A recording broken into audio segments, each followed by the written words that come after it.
Hi hello welcome to Kiran TV news. పిఠాపురంలో మళ్ళీ వర్మ గారి లొల్లి. నిజంగా ఎందుకు ఆయన అలా చేస్తున్నారు? అసలు దేనికి కారణం? దీని వెనకాల ఎవరన్నా ఉన్నారా? ముఖ్యంగా టీడీపీ ఎందుకని టీడీపీ అధిష్టానం ఆయన మీద చర్యలు తీసుకోవట్లేదు? ఇవి తెలుసుకునేటువంటి ప్రయత్నం చేద్దాం. మనతో పాటు సీనియర్ జర్నలిస్ట్ కిరణ్ గారు ఉన్నారు. నమస్తే. నమస్తే హరీష్.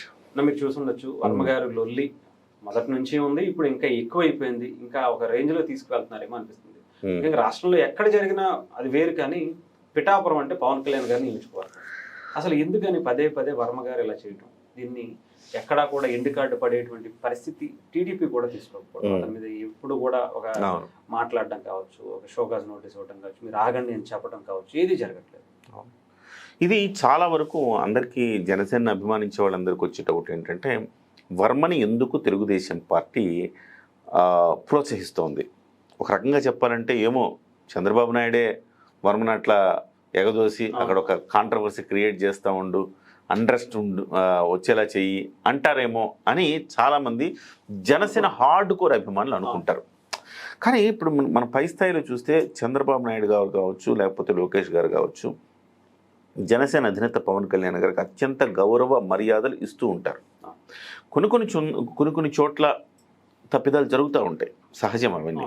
సో ప్రతిదీ భూతద్దలు పెట్టి చూడక్కర్లా మనం. కానీ వాళ్ళ మధ్య ఎలాంటి అండర్స్టాండింగ్ ఉందని మనం కనుక గమనిస్తే చాలా గొప్ప అండర్స్టాండింగ్ ఉంది. ఇవాళ చాలామందికి ఇమ్మీడియట్గా ఇంత రచ్చ చేస్తూ ఉన్నాడు పవన్ కళ్యాణ్. ఎన్నిసార్లు చెప్తున్నారు, మనం కూడా చేసాం కొన్ని వీడియోలు. పవన్ కళ్యాణ్ గారు కూటమి ధర్మాన్ని పాటించకపోతే ఇమ్మీడియట్గా డిస్మిస్ చేస్తారు కదా, మరి ఎందుకు తెలుగుదేశం పార్టీ చేయదు అని చాలామందికి వచ్చే డౌట్. కానీ తెలుగుదేశం పార్టీ కూడా ఒక స్ట్రాటజీ ఉంది. ఆ స్ట్రాటజీ ఏంటంటే, వర్మ అనే వ్యక్తిని సస్పెండ్ చేస్తే వర్మకు పగ్గాలు అంటే అడ్డు అదుపు లేకుండా చెలరేగిపోయే అవకాశాన్ని కూడా ఇచ్చినట్టు. ఓకే, వర్మ అక్కడి నుంచి బయటకు వస్తే వర్మ ఏం చేస్తాడు? వైసీపీలో జాయిన్ అవుతాడు. వైసీపీలో జాయిన్ అయితే, పోనీ వర్మ లాంటి వాళ్ళు వైసీపీలో జాయిన్ అయితే ఏంటి అంటే, ఎస్, వర్మకి స్వతంత్రంగా క్యాడర్ ఉంది. మీరు చూడండి, తెలుగుదేశం పార్టీ తరఫున ఓసారి సీట్ ఇవ్వకపోతే తెలుగుదేశం పార్టీ స్వతంత్రంగా గెలిచాడు. మీరు తిరిగారు, నేను తిరిగా పిఠాపురంలో. వర్మ పిఠాపురంలో మన అవునన్నా కాదన్నా వర్మకి పిఠాపురంలో కాస్త హోల్డ్ ఉంది ఆయనకి. సో పార్టీ బలంతో పాటు ఆయనకంటూ సొంత బలం ఉంది. మత్స్యకారులు ప్రతి ఇంటికి వెళ్తాడు, డెఫినెట్గా ప్రతి పండగ ఏదున్నా వాళ్ళ ఇంట్లో ఏ కార్యక్రమం ఉన్నా వెళ్తాడు. సో ఆ రకంగా ఆయన ఒక ప్రత్యేకమైన క్యాడర్ కలిగి ఉన్నాడు వర్మ. అంత క్యాడర్ ఉన్న వ్యక్తిని ఇవాళ పార్టీ నుంచి సస్పెండ్ చేస్తే అతను ఇక పట్టపగ్గాలు లేకుండా వైసీపీలోకి వెళ్ళి ఒక కొత్త ప్రత్యర్థి పవన్ కళ్యాణ్ గారికి ఏర్పడతారు. ఆ కొత్త ప్రత్యర్థిని ఎందుకు ఇవ్వాలి? వర్మక ఇచ్చిన హామీని తెలుగుదేశం పార్టీ నిలబెట్టుకోలేదు. మొట్టమొదటి ఎమ్మెల్సీ వర్మని అని చెప్పి చంద్రబాబు నాయుడు గారు చెప్పారు. మరి వర్మకి ఎమ్మెల్సీ ఇవ్వలేదు. ఎందుకు ఇవ్వలేదు చంద్రబాబు నాయుడు గారు? చంద్రబాబు నాయుడు గారికి తెలుసు, వర్మకి ఎమ్మెల్సీ ఇస్తే ఏకు మేక్ అవుతాడు, పవన్ కళ్యాణ్ గారికి మరింత హర్డిల్స్ తెచ్చి పెడతాడని చంద్రబాబు నాయుడు గారికి తెలుసు. ఎమ్మెల్సీ ఇచ్చారనుకోండి, మీకు ప్రోటోకాల్ ప్రకారం ఎమ్మెల్యే కంటే ఎమ్మెల్సీని ఎక్కువ, ప్రోటోకాల్ ప్రకారం. ఆ రకంగా చూస్తే ఎమ్మెల్సీ ఇవ్వటం అనేది ఏకు మేకే. ప్రతి అధికారిక కార్యక్రమంలో ఆయన ఉండాల్సిన అవసరం ఉంటుంది. సో కాబట్టి ఎమ్మెల్సీ ఇవ్వకూడదు. సో ఇవాళ తన మాటను కూడా చంద్రబాబు నాయుడు గారు మాట ఇచ్చి తప్పారు అనే మాటలు కూడా పడుతున్నారంటే, పవన్ కళ్యాణ్ గారి మీద ప్రేమ లేకపోతే ఎందుకు పడతారు అట్లా? ఇచ్చేసే వాళ్ళకి నేను హామీ ఇచ్చాను, ఆయనకి ఇవ్వాలంటే పవన్ కళ్యాణ్ గారు కాదంటారా? లేదు, పవన్ కళ్యాణ్ గారికి ఇబ్బంది జరగకూడదు అని ఇవ్వాలి. First point. రెండో పాయింట్, ఆయనకి ఏదో ఒకటి ఇంకేదైనా పదవి ఇచ్చేసి బయటికి వెళ్దామా అంటే చిన్న చిన్న పదవులు ఆయన తీసుకోవట్లా. ఆయన కావాల్సింది ఎమ్మెల్సీ. సో పోనీ ఆయన ఏం చెప్తున్నాడు, నియోజకవర్గాల పునర్విభజన జరుగుతుంది, అప్పుడు నేను ఏదో ఒకటి కేటాయిస్తాను వర్మ నీకు అని నచ్చజెప్పే ప్రయత్నం చేస్తున్నాడు. కానీ వర్మ ఏం చేస్తున్నాడు? సో ఈ పిఠాపురం నియోజకవర్గంలో ఎప్పుడు అన్రెస్ట్ క్రియేట్ చేయాలని ప్రయత్నం చేస్తూనే ఉన్నారు. రేపు పొద్దున ఒకవేళ కొత్త నియోజకవర్గం ఏదైనా ఏర్పడినా దాంట్లోకి పవన్ కళ్యాణ్ వెళ్తాడు, ఈ పిఠాపురం మాత్రం నాదే అనే భావనలో వర్మ ఉన్నాడు. అందుకోసం ఏం చేస్తున్నాడు, తన హోల్డ్ కోల్పోకూడదని చెప్పేసి ఎప్పుడు ఏదో ఒకటి వార్తలు క్రియేట్ చేసి, ఎప్పుడు ఏదో ఒక ఇష్యూస్ క్రియేట్ చేసి లైమ్ లైట్లో ఉండడానికి ప్రయత్నం చేస్తున్నారు. దానికి ఏం పేరు పెడుతున్నాడు? మా అధినేత మా అధినేతకి అన్యాయం జరిగితే నేను ఎందుకు ఊరుకుంటా అంటాడు. మీరు కూడా వీడియో చేశారు ఒకటి. ఏ రకంగా ఆయన స్వామి భక్తి ఏ పార్టీది, ఆయన స్వామి భక్తి ఏ పార్టీది అంటే మీకు టికెట్ రానప్పుడు ఎంత బండబూతులు చంద్రబాబుని లోకేష్ని తిట్టించారు. అవి తెలియదా చంద్రబాబు గారికి, లోకేష్ గారికి? తెలుసు, అన్నీ తెలుసు. ఇతను ఒక పెద్ద అవకాశవాదని వాళ్ళకి తెలుసు. అవకాశవాదిని ఏం చేయాలి? వదిలేస్తేనేమో పక్క పార్టీకి వెళ్తారు, వదిలేయకుండా ఇక్కడే ఉండి ఇదొక స్ట్రాటజీ. నలిపి నలిపి నలిపి నలిపి క్రష్ చేస్తుంటారు అంతే. సో వర్మ బయటికి వెళ్ళలేడు, లోపల ఉండలేడు. ఒక్క పొత్తుతో అట్లానే ఉండాలి. బయటికి వెళ్ళిపోతాడా అంటే ఖచ్చితంగా ఆయన బయటికి వెళ్ళిపోతే ఆయనకు రావాల్సినంత రాదు. ఏదో ఈ పార్టీ ఆయన్ని బయటికి పంపించేసిందంటే సానుభూతి వస్తుంది. ఆ సానుభూతి కోసం వర్మ ఎదురు చూస్తున్నాడు. ఇవాళ నన్ను ఏదో ఒకరు సస్పెండ్ చేయకపోతే తెలుగుదేశం పార్టీ, నేను వైసీపీకి వెళ్తాను.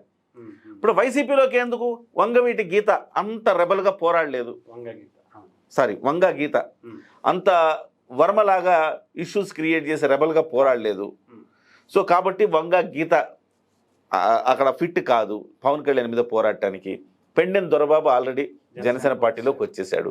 ఇక వైసీపీకి అక్కడ నాయకత్వం లేదు, ఇప్పుడు కూడా లేదు, నిర్వీర్యం అయిపోయింది. వైసీపీకి నాయకత్వం కావాలి. వైసీపీ ఎదురు చూస్తుంది వర్మ బయటకు వస్తే తీసుకుందామని. వర్మ కూడా ఎదురు చూస్తుంది నన్ను సస్పెండ్ చేస్తే బయటికి వెళ్దామని. అటు సస్పెండ్ చేయదు, అట్లా పార్టీలో గౌరవం ఇవ్వదు తెలుగుదేశం పార్టీ. సో మనం అర్థం చేసుకోవాల్సింది ఏంటంటే చంద్రబాబు నాయుడు ఏదో ప్రోత్సహిస్తున్నాడు, లోకేష్ ఏదో ప్రోత్సహిస్తున్నాడు అనే కోణంలో మనం ఆలోచించకూడదు. ఇంటర్నల్ పాలిటిక్స్ అట్లానే ఉంటాయి. సో కొంతమంది పార్టీలో చాలా, ఇది రాజకీయాల్లో ఒక స్ట్రాటజీ హరీష్. పార్టీలో వీళ్ళు ఉండటం పోవటం అనే దానికి సంబంధించి ఆలోచిస్తారు. ఒకప్పుడు జైపాల్ రెడ్డి విషయంలో కూడా అదే జరిగింది. జైపాల్ రెడ్డి ఒకప్పుడు ఒక పెద్ద తిరుగుబాటు బావుట ఎగరేసేవాడు కాంగ్రెస్ పార్టీలో. ఏం చేయాలి జైపాల్ రెడ్డిని అంటే పార్టీలోంచి బయటికి వెళ్ళిపోతే మరింత నష్టం చేస్తాడండి అతను. మరి ఏం చేయాలి? పార్టీలోనే ఉంచుకోవాలి, ఉంచుకొని ఏదో ఒకటి ఇచ్చేసి అట్లా అతన్ని సైడ్ చేయాలి. సైడ్ చేయాలంటే చేస్తారు. ఇప్పుడు వెంకయ్యనాయుడు లాంటి వ్యక్తులు చాలా కీలకంగా ఉండేవాళ్ళు, క్రియాశీలకంగా ఉండేవాళ్ళు.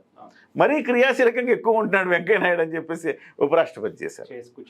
సో అంటే ఇది ఎట్లా ఉంటుందంటే రాజకీయాల్లో నీకు ప్రమోషన్ ఇచ్చినట్టే ఉంటారు, నిన్ను గౌరవించినట్టే ఉంటారు, కట్టేసినట్టే అవుతారు. అట్లే కొంతమందిని పార్టీ నుంచి బయటకు పంపిస్తే మరింత నష్టం చేకూరుతుందంటే పార్టీ నుంచి బయటకు పంపించకుండా పార్టీలోనే ఉంచుకొని వాళ్ళని అదుపు చేస్తూ ఉంటారు. ఇవాళ జరుగుతుంది అదే. వర్మ లాంటి వాడిని పార్టీలో ఉంచుకొని అదుపు చేస్తుంటారు. రేపు పొద్దున వర్మే నాకు ఈ పార్టీ తెలుగుదేశం పార్టీని తిట్టేసి వెళ్ళిపోయాడు అనుకోండి, తెలుగుదేశం పార్టీని నమ్ముకున్న క్యాడర్ అతను వెనక ఉంటుందా? ఉండదు. సో క్యాడర్ ఉండదు, అతను ఒంటరిగా బయటికి వెళ్ళాలి. బయటికి వెళ్ళి అతను నమ్మే వాళ్ళు కొంతమంది ఉంటారు, ఆ కొంతమందితో రాజకీయం చేయాలి, వైసీపీలోకి వెళ్ళొచ్చు, అది వేరే సంగతి. సో అప్పటి వరకు అయితే అతన్ని ఇబ్బంది లేకుండా పవన్ కళ్యాణ్ గారికి చూడాలి కదా. కాబట్టి ఇది ఒక స్ట్రాటజీగా చూడాలి తప్ప తెలుగుదేశం పార్టీ ఏదో ప్రోత్సహిస్తుందనే కోణంలో మనం చూడడం అనేది కరెక్ట్ కాదు. రైట్, నిజమన్నా. ఎందుకంటే ఇది ఎవరో ఇప్పటివరకు దీని మీద ఎవరు టచ్ చేయలేదు. నిజంగా చెప్పాలంటే ఇలాంటి ఆలోచన ఎవరికి వచ్చి ఉండదు. చాలా మంది ఆవేశపడిపోతున్నారు, వర్మ గారికి ఏదో ఇచ్చి పక్కన తోసేయచ్చు కదా, ఎందుకు ఇంత గోల పెడుతున్నారు, ఎందుకు ఈయన్ని ఇంకా సస్పెండ్ చేయలేదని చాలా ఉంది. కానీ బట్ ఇంత ఇంటర్నల్ గా జరుగుతుంది అనే ఆలోచన ఎవరికి రాలేదు. ఇప్పుడు హరిప్రసాద్ గారికి ఎమ్మెల్సీ ఇచ్చారు, ఎమ్మెల్సీ ఇచ్చి 5 మెన్ కమిటీలో హరిప్రసాద్ గారిని వేశారు. ఎందుకు వేశారు? అక్కడ పవన్ కళ్యాణ్ గారు లేనప్పుడు కూడా ప్రోటోకాల్ ప్రకారం ఏదైనా చేయాలంటే ఒక ఎమ్మెల్సీ ఉండాలి, జనసేన పార్టీకి సంబంధించిన వాళ్ళు ఉండాలి. అందుకోసం హరిప్రసాద్ గారికి అదొక కారణం ఆయనకి ఎమ్మెల్సీ ఇవ్వటంలో కూడా, అంటే పవన్ కళ్యాణ్ గారు ప్రతినిధిగా ఉండాలని. ఇట్లా అంటే రాజకీయాల్లో మనకి బయట చూసేది ఒకటి, మనము అంతర్గతంగా జరిగేది ఒకటి. అంతర్గతంగా జరిగే అంశాలను మనం చేయగలిగినప్పుడు ఖచ్చితంగా మనం బయట ఉన్న ఆవేశాలు కొంచెం తగ్గుతాయి. Thank you.